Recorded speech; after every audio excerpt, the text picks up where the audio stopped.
And we were talking earlier on about how intentional you were about building the Robot Boy brand. Yeah, 100%. You know, what Yeah. was that first conversation you and Mzee had when you were sitting down and you were saying, we're building the Robot Boy brand? He had just put out one of the videos at McDonald's, Mm-hmm. and I was literally with him in the car. Like I shot that, and we posted that, and it has some virality, I think, on Facebook. Yeah. And that was the first moment Mm. that defined the direction of what we're doing. Mm. I think the first 2 years we were on TikTok, Mm. we never did any brand work. Mm. We only posted Robot Boy content. As in, brands were asking for it, we said no. And that Amapiano Mm. took us to the world. That is incredible. Very, very, very, very interesting here. Yeah. And it's very interesting to see it from your point of view, because people just consume content without necessarily realizing it. And selling music as content is an interesting dynamic, because one never really sees it like that. But it is content. Like, it Content. honestly It's an is audio content. form. It's content in audio form. 100%. We're all about sharing the facts and teaching the tricks. Let's talk all things about music, the life of music. Let's engage about the rhythm. Let's talk about our passion for melodies, sound, and those beautiful classics. Let's get educated about these decibels we oh so dearly love. On this podcast, we talk about these politics. Welcome to Music Politricks. Sanbonani dumelang kere exe nakalina ke nabusi baba khulu baba dese bariki the queen of Pitori, and welcome to another episode of Music Politricks. This is where we learn all things music holistically, especially in the industry. Wawana, sometimes you may think you know something, marabona. We bring the right people here so we can really fully understand things. This is where we, of course, teach all the facts and we learn all the tricks. A big shout out to everybody who are giving us those 5-star ratings on Apple Podcasts and on Spotify. Make sure that you do subscribe if you haven't already on our YouTube channel. Like and comment. Tell us who you'd like to see, the kind of conversations you would like to have, and we will bring you all the right people. Now, today, like, one of the coolest, most chill people ever, and he is really, really doing incredible in the scene of music right here in Mzansi. He is a brand manager, or should I say strategist? Both exist, I guess. Yeah. Both exist. Calvin Merci. Thank you so much for joining us. Thank you so much for having me. I appreciate it. Shout out. It's really dope when you hit me up, and I was like, oh, that's dope. Yeah. Firstly, shout out to you. Congratulations on having a show. Thank you.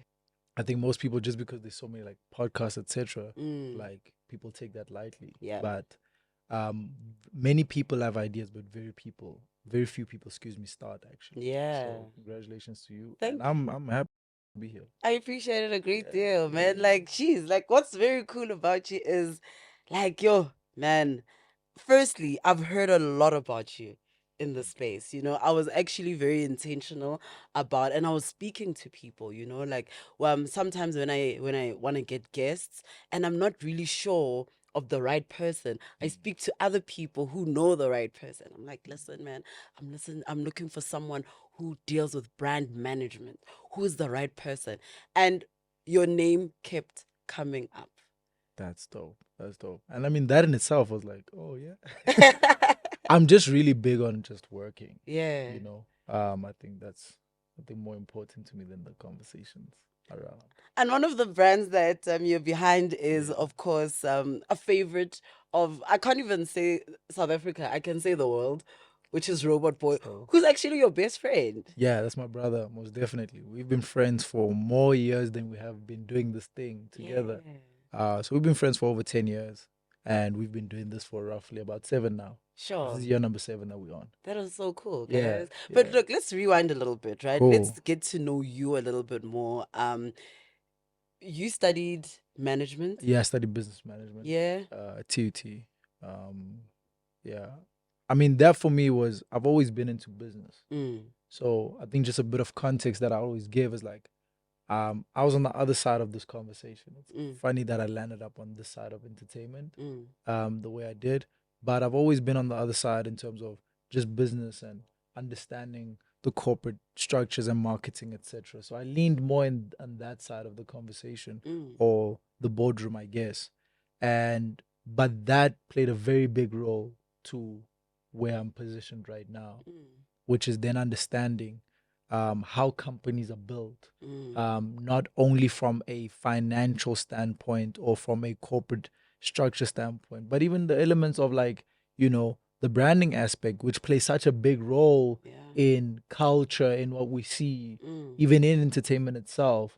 What you'll see more so, you'll hear about less about a corporate governance of a company, but you will see then the brand. And that's kind of like where my journey kind of started, I guess. Okay. In terms of just like my curiosity of how does Nike become Nike, And did you get into corporate? What did you actually do after you graduated? What were you busy with at that point? So very interesting story. I studied 2 years of business management. And then in my third year, I got into a financial situation, my family and everything. We couldn't afford me doing that. So I had to step out. But in the year that I had to step out, I started my first marketing agency. Wow. With a group of very close friends. Yeah. We ran for a year and we worked on some really interesting projects in that year. And that's just because we were determined, to get into the space. We had built certain relationships at the time with the different things that we were doing before.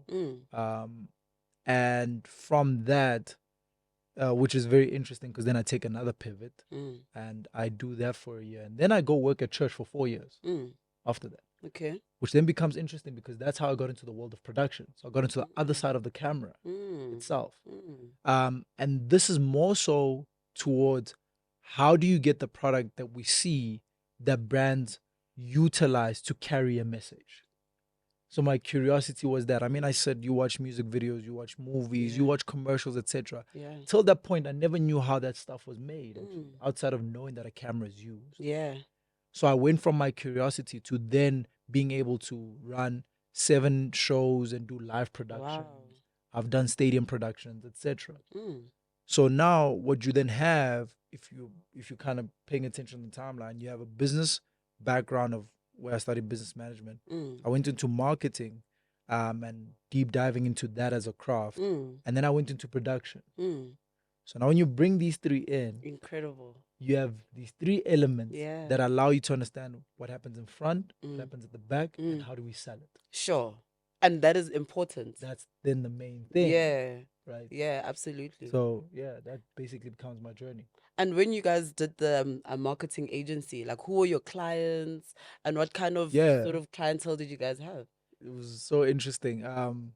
Sorry, just to add the last part is that after I then work at church, I leave again to then start my existing agency. Silver Merci.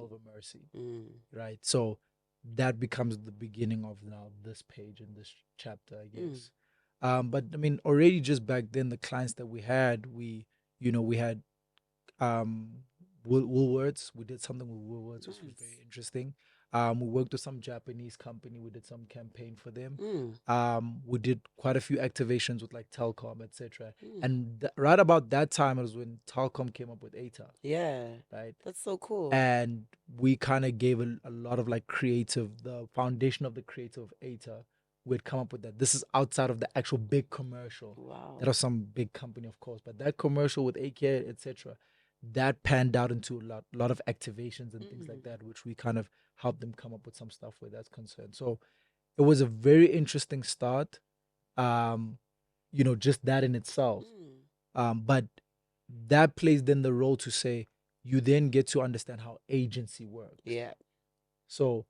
So when I come on this side of the chapter, I already know how agency works. Yeah. Right? Yeah. And so starting Silver Merci, one of the things that I speak about is this part of the journey, because a lot of people always ask, how do I start? And I always say you start with what you have. Yeah. And so when I leave my chapter of working at church, what I do know how to do is I know how to shoot a visual now. And so I start with that. That's how the foundation of what I built the agency on. For sure. At the time. For sure. And might I add, the Robot Boii conversation is not there yet. Yeah. This is the part that people don't know. Yeah, and this is why I want to dwell on this before we get to the Robot Boii part. So So I pick up a camera and I go, let me start the agency on the back of visuals. And then I go on and shoot content for Halls, Comrades Marathon, another Japanese company that, because the Japanese companies, the companies overseas do stuff this side as well. So if you know the right people, you get to interact with them. This stuff for Fashion Week, Mercedes-Benz Fashion Week. I'm trying to remember the list. The list is quite long. It's long, the list is quite long because I really do believe in putting in the work. Yeah. People emphasize on the wrong aspects of development. Yeah. And the work is the foundation of it all. But how do you get access to these kind of clients, because these are really like upper echelon kind of clients. Like it's not just J&J, spazanyana kukhoneng, know. I think the probably the main answer to that is relationships, right? And the key element in relationships is value. The only reason that you'll hold a relationship with somebody is because there is a value exchange to some level of degree, some level. Sure. So probably the basic level is just an exchange of energy. Like every time we interact, you give me good energy. Yeah. Therefore, I know Boosie. Yeah. Just on that basis. Sure. But for somebody to cut you a check, you must either be making them money, saving them money, or saving them time. Sure. And that's the valuable things that get attached to money. If you're not doing any of those three things, the question is, why should I be paying you? 100%. Because then it's not worth it, honestly. Exactly. Yeah. So I'm gonna give a basic example of how I got to do the summers for 4 years. My original pitch to them was, you guys are shooting content on TV that's being broadcasted. You have social media, and at the time, social media was at its basics. So we had Facebook, Twitter, we have Instagram. We're distributing image and video at its entry level. But there isn't a creative level that allows people to consume that platform at a high level. Yeah. So this is what I was saying. I was saying that there are people that watch the summers, but now we've gone down many years, and there's a lot of people that are gravitating towards social. Yeah. So social media, the content you put on social should allow me to stay during that period and consume the content. And that's what I pitched. I said, I will create digital content for you to the extent that it will run almost like its own show. Sure. And they have never had that before. And I came in, and again, I worked with what I had. So the first year, I basically took whatever I charged them, I cut that in half, and I got somebody just to show them the template. Okay. And then after I did the first year, they gave me 2-3 more years. Nice. Because what I did for them, I gave them value that didn't exist. You get what I'm saying? I didn't say I'm going to take pictures the way you're already taking pictures. Yeah. I didn't say I'm going to do video. You're already cutting up snippets from your broadcast. 100%. I said I'm going to shoot something that you totally have never done. And I presented I did a whole presentation of whatever the concept was, because I thought about it for about 2 years. Wow. And what happened is, through different relationships, like I said, through other projects or whatever, I landed in a conversation with somebody that was in that conversation. Wow. And that's also very important, because how we consume content these days is completely different, and it will continue to change. So to 100%. ensure that you're making solutions for that, I mean, come on, man. You see what I'm saying? So I presented, it wasn't necessarily that it was a whole problem at the time. Yeah. They were okay. They were fine. 100%. The summers. 100%. But it was giving them value that they didn't know was there. Yeah. And now they're aware of it. And now somebody's willing to pay for that. That's amazing, man. Shout out to you. Thank you. Yeah, very futuristic in your thinking, man. Come on. I mean, when you look at the information that you get, it's always that. It's like when social media pops up, then the conversation was like, which company is doing whatever but is not on social media? That gave an opportunity for social media based companies. Yeah. That went digital and offer those as services. And even in everything, now we have AI. Yeah. And that's like, okay, how do you utilize this to give this person value? AI for me, for example, while I'm mentioning that, it just saves you time. Yeah. And that is valuable. People complaining about like ChatGPT and like the other apps that create graphics or whatever. And it's like, you're looking at it from the wrong perspective if you don't understand what are the valuable things that make money. Time is the first, it's right at the top. 100%, yeah. If I can have a device or an app that'll save me time so that I can spend it on something else, then I'm definitely leaning into that. And that's why the fact that, all these platforms, social platforms, have AI embedded tells you something. 100%. That's just an example. Yeah, for sure. And that's a real thing. But look, now you're in church, right? Yeah. And you're working for the church. Yeah. What is the next step after that?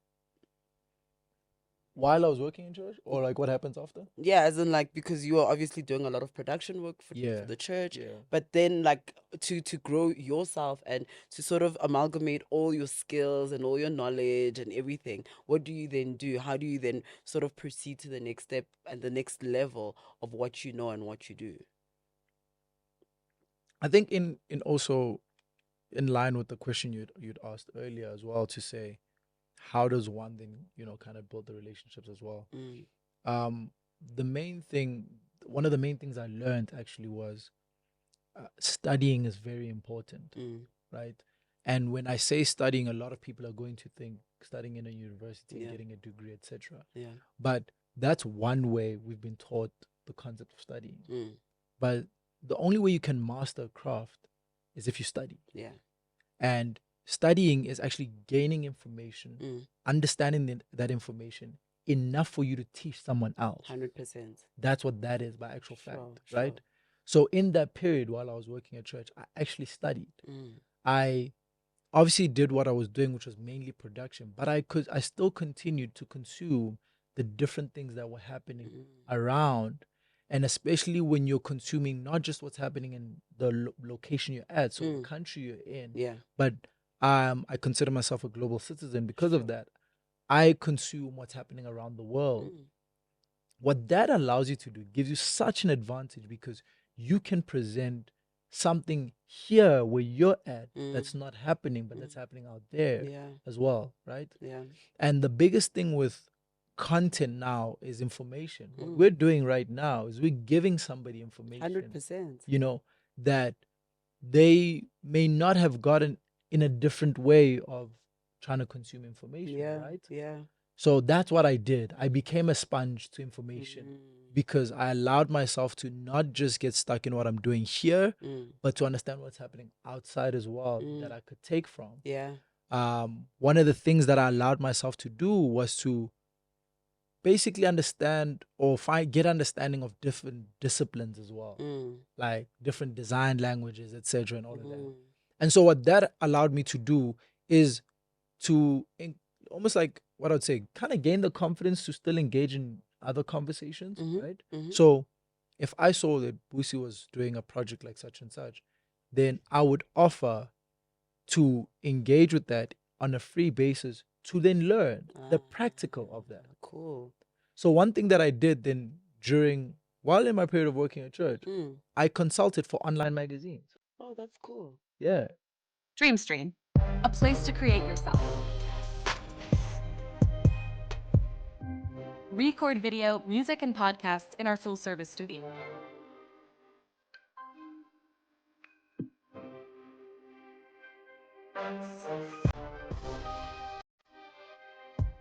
Record video, music, and podcasts in our full-service studio. DreamStream, a place to create yourself.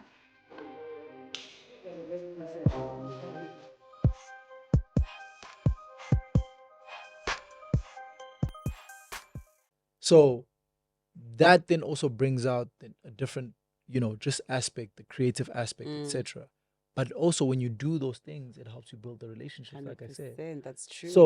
So in me offering my time and services at the time, because I've already got a place where I'm making money, and then I use then my spare time, because the time is then the valuable part. I exchange that, for relationship and for credibility. Because then the main thing that happens when I go and start Silver Mercy, my aim was to collect credit, not money. I spent the first 2 years, collecting credit. Because if you walk into the room and say, hi, I own an agency called Silver Mercy, the first thing somebody wants to do is, what have you worked on? Sure. 100%. Yeah. Because that's sort of where they will What have you value worked you. on? Yeah. And something I say to a lot of young people that I speak to, I say, everybody at CIPC owns a company, but very few own businesses. Yep. Because it's easy to actually open like a It's company, easy. guys. You can do it now. 5 minutes, 5 honestly. minutes, we're done. Yeah. By the end of the day, you have a company. Honestly. But to actually have a business that provides a service is something else. Yeah. And that's the part that people neglect. So I spent the first 2 years doing that, like focusing on actually having a service to offer. Yeah. And so that did look like, hey, Busi, I see your birthday's coming up. Can we do a shoot? It does look like that. It does. It doesn't only look like these brands and these big names and whatever, because you work towards that. Yeah. Because also, Busi works at a company. Yeah. Right? I feel. Busi works at an entity. Because what I say to people is that you guys are forgetting that companies are made up of humans. Yes. It's not some machine thing. Yeah. It's made up of humans. Actual people, yeah. So it comes back to that relationship aspect. That whether I'm advising somebody or doing an actual service, because in some cases it was just a consultation. Yeah. And that's how I actually got to also consulting, because I'm a consulting brand manager. Nice. So I get calls by different people in the industry, you know, that ask for the advice or whatever. But that started already back then. And in me being able to give you something that you can use that moves you from point A to point B, then at some stage, it's very easy for me to go, hey, this is what I do now. Let me know if you need help. Sure. Then you go, sure, you help me move from A to B. I'm certainly sure in you doing your visuals or whatever, you can help me move from point A to B again, right? So again, it comes back to what? Credibility. And this is why you come highly recommended, sir. Appreciate it. Appreciate it. Yeah. But look, then you and Robot Boy, of course, besties, you know, and you guys were just always together. Like we're thinking, like there was a time, and of course we first met at Massive Metro. Yes, You know, yes. and it was so cool because I'm just like, yo, Boma Lanka never. On top of that, kitty bestie. I'm just like, you guys have always been very, very cool peoples, you know. Yeah. And we were talking earlier on about how intentional you were about building the Robot Boy brand. Yeah, 100%. You know, and this all started from the beginning. And people tend to forget that building a brand is not an overnight thing. It actually really takes long, you know. Yeah. So it's very interesting how you guys were very intentional about it from the beginning. What was that first conversation you and Mzi had when you were sitting down and you were saying, we're building the Robot Boy brand? He had just put out one of the videos at McDonald's, and I was literally with him in the car. Like I shot that, and we posted that, and it has some virality, I think, on Facebook. Yeah. And then he says, "Yo, there's this thing. Should I do these videos at different drive-throughs? Because that's what the whole concept was." Yeah. And that was the first moment that defined the direction of what we're doing. So we're speaking, and I thought on it, and I said, no, rather just do the McDonald's drive-through, because then eventually, if this actually becomes a thing, it might just get McDonald's attention. 100%. And then we'll see what happens. Yeah. And so that was the first intent there, because there's shooting in the dark and hoping something would happen. Then there's you're being intentional here and you're increasing the chances of something happening. Yeah. And that's actually what happened. Yeah. So we went on to do more videos with the McDonald's drive-through. Eventually on social media, he gets known as the McD guy. Yeah. So that name he never gave himself. People were using that to reference the content. Yeah. Like, oh, you're the McD guy. Yeah.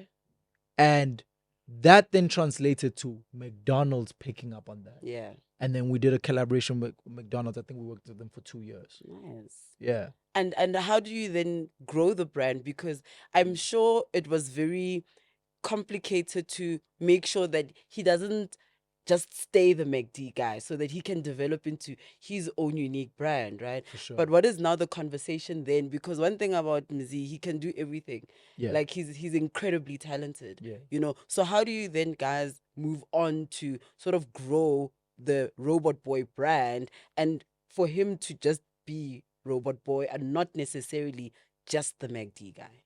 I think the most important thing is knowing where you want to go, and then tracking back to the different stages that are necessary.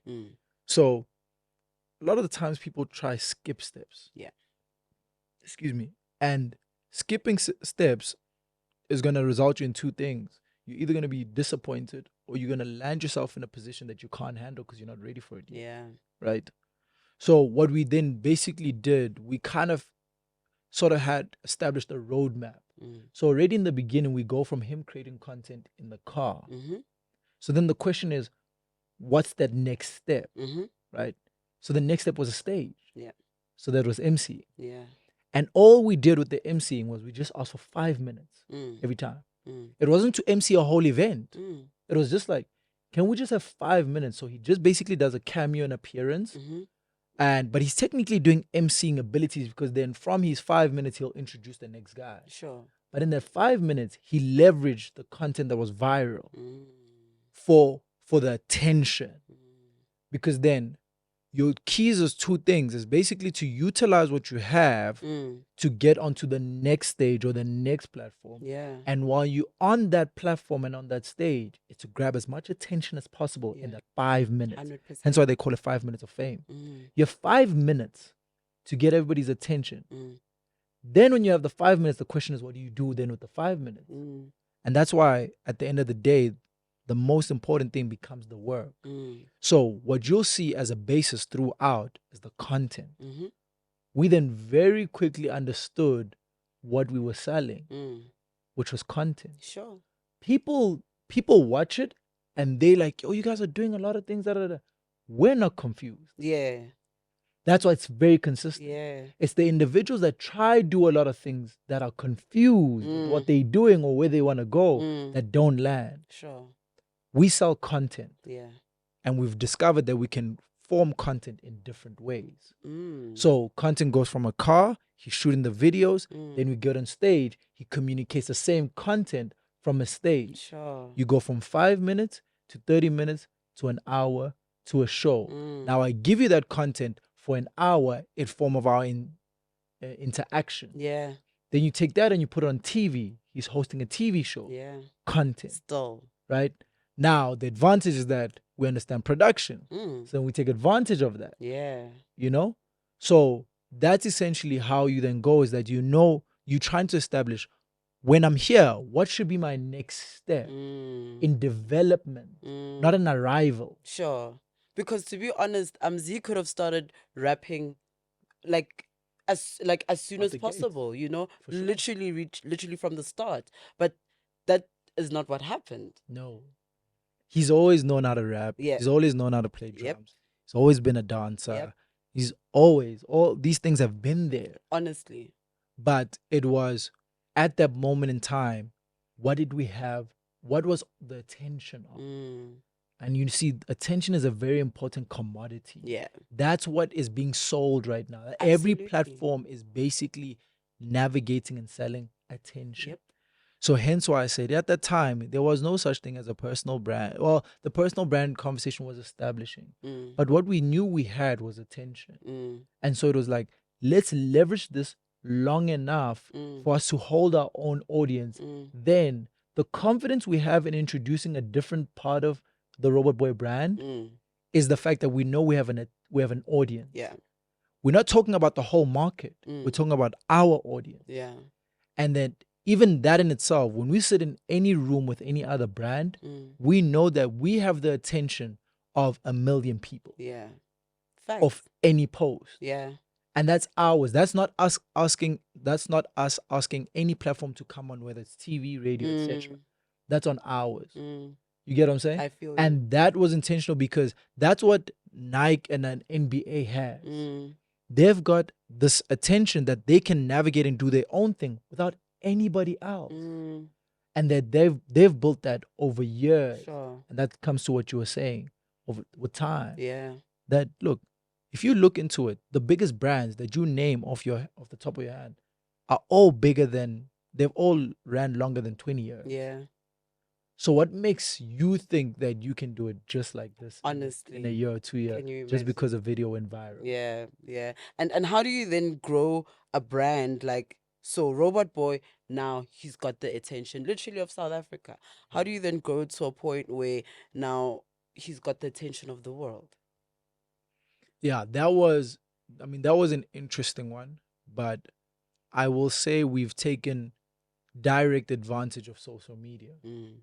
because social media does not have gatekeepers. Yep. Every other type of door does. Every type of traditional media does have gatekeepers. Mm-hmm.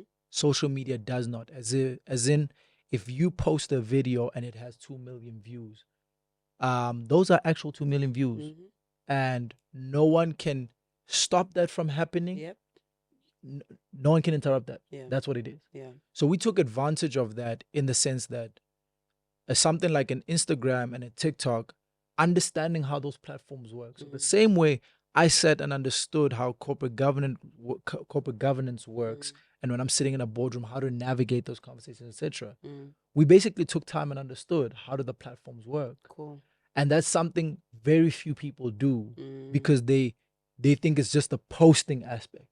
But there's so much more to that platform that you could take advantage of, that you'll only be able to do that if you know how the platform actually works. Very important. It's almost like the whole aspect of maybe like racing, like, motorsports. You have your car, whether it's a Toyota, whether it's a BMW.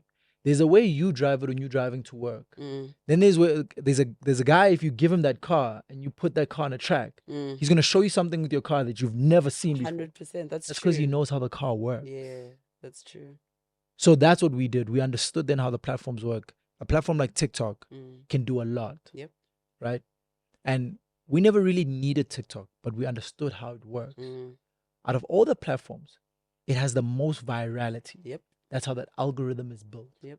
And so all we did, that we spent, I think the first 2 years we were on TikTok, we never did any brand work.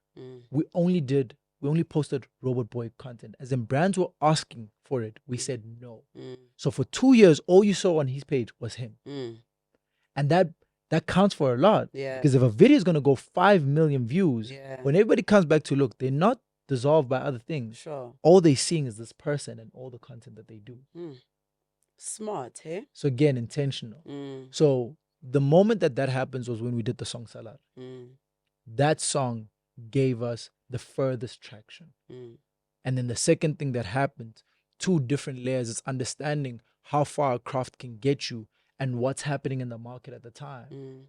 We were not doing music like that. Yeah. We never leaned into it like that. Yeah. You see, again, because we sell content as a commodity, the music became another form of commodity. 100%. And understanding where piano sits, right? So we leaned into it. We did a couple of songs, hence why the bulk of his catalog, literally 90% of Robot Boi's catalog is features. That was not by mistake, because we're not intending to be a whole artist. Yeah. But we leaned into it at the right time, understanding how the market is working. And that, Amapiano, took us to the world. That is incredible. Very, very, very, very interesting here. Yeah. And it's very interesting to see it from your point of view, because people just consume content without necessarily realizing it. And selling music as content is an interesting dynamic, because one never really sees it like that. But it is content. Like, Content. it honestly It's an is audio content. It's content in audio form. 100%. 100, yeah. And where are you taking? What's the next step for brand Robot Boy as Mr. Brand Manager?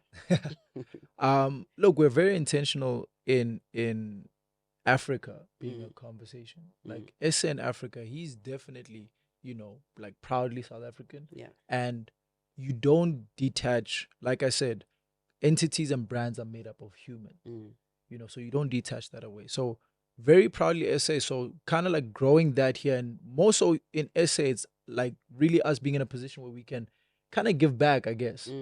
Give back and encourage the next generation. So there's parts of our projects and stuff that we work on where we intentionally bring in new individuals. Nice. We might not be able to help and save everybody, but we're gonna do our best and play our part. That's cool. So there's that. But then I think for us, kind of going forward in terms of progress, it is, an Africa conversation. And we've already engaged quite a bit in Southern, and now we've got plans breaking into the North and into East Africa and West as well. Because we've got, they strong relationships then. They consume our content and they enjoy, especially now with the dancing, that engagement is really so solid. But we're not negating global because if Trevor Noah and Black Coffee can do it, why not?